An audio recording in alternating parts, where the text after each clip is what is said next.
that I wish would stand in me. The two hot nephews from the scene where they go to evict Miss Crease out. Oh my God. Also, whoopsies. Spoiler alert. Yeah. Just for all my peeps listening, for anybody who hasn't watched season 3 yet, if you haven't, what are you doing? Oh my God, so sorry. And that wasn't a big spoiler. There's just two really hot guys at a point in the season that could Eiffel Tower me to death, and I won't complain. They were literally on screen for like 5 seconds. And they could be in my screen for a lot longer. So, okay, in all seriousness, I mean, the season was fierce. It was fine. It didn't gag me as much as the second season. Is that funny, Will?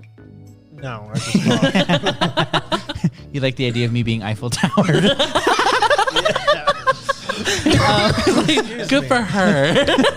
Well, Daddy, chill. I need to chill. So anyway, honestly, the fighting is always such a gag to me, girl. Yes. Like, my mouth is always just like agape when I watch, especially when the kids fight. I'm like, these little bitches are tearing each other up. Mm-hmm. Could you imagine if we had like people who join gangs and shit at super young ages running around knowing karate? Who needs guns? Who needs guns? I got a car. I'll run your ass over. Okay.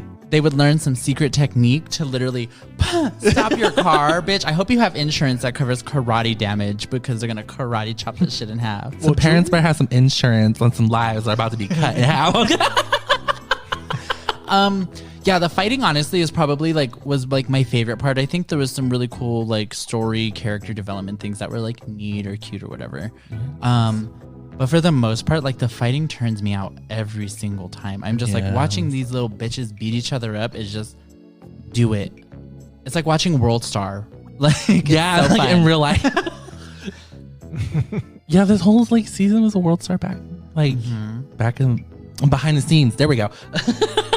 So what were your likes, Swayze?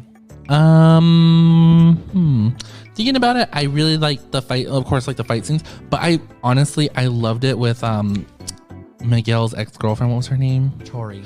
Oh, I loved it when Tori was beating the shit out of Dan. What was her name? Sam.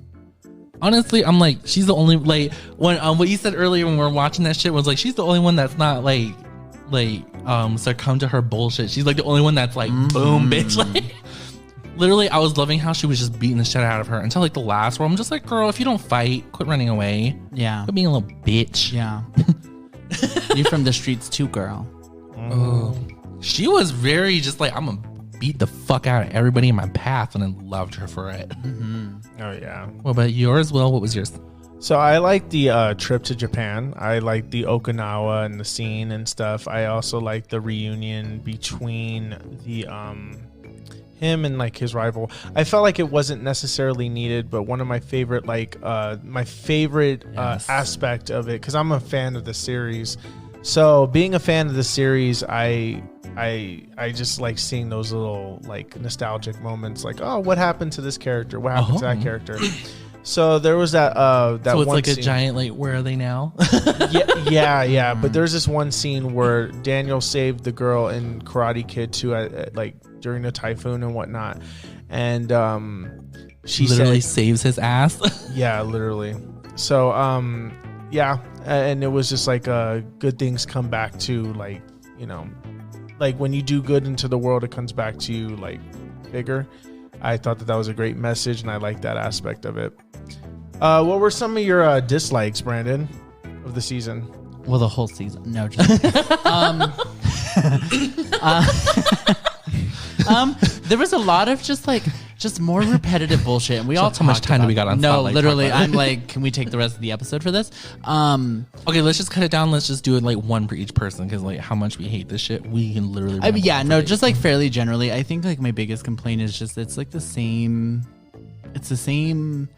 They're doing the same thing with the LaRussos that they've done now for 2 seasons. And it's like, I'm kind of exhausted of watching Sam and her dad play victim in literally every situation they come into contact with. It makes absolutely no sense to me, and it doesn't really make them look good. And I guess I know the point is to like try to humanize the villains on the other side, but like, Like, what was the reason? Yeah, that doesn't mean that I have to hate the LaRussos to sort of understand the human where they're coming side from. of Yeah, characters like Kreese and Johnny and like Tori.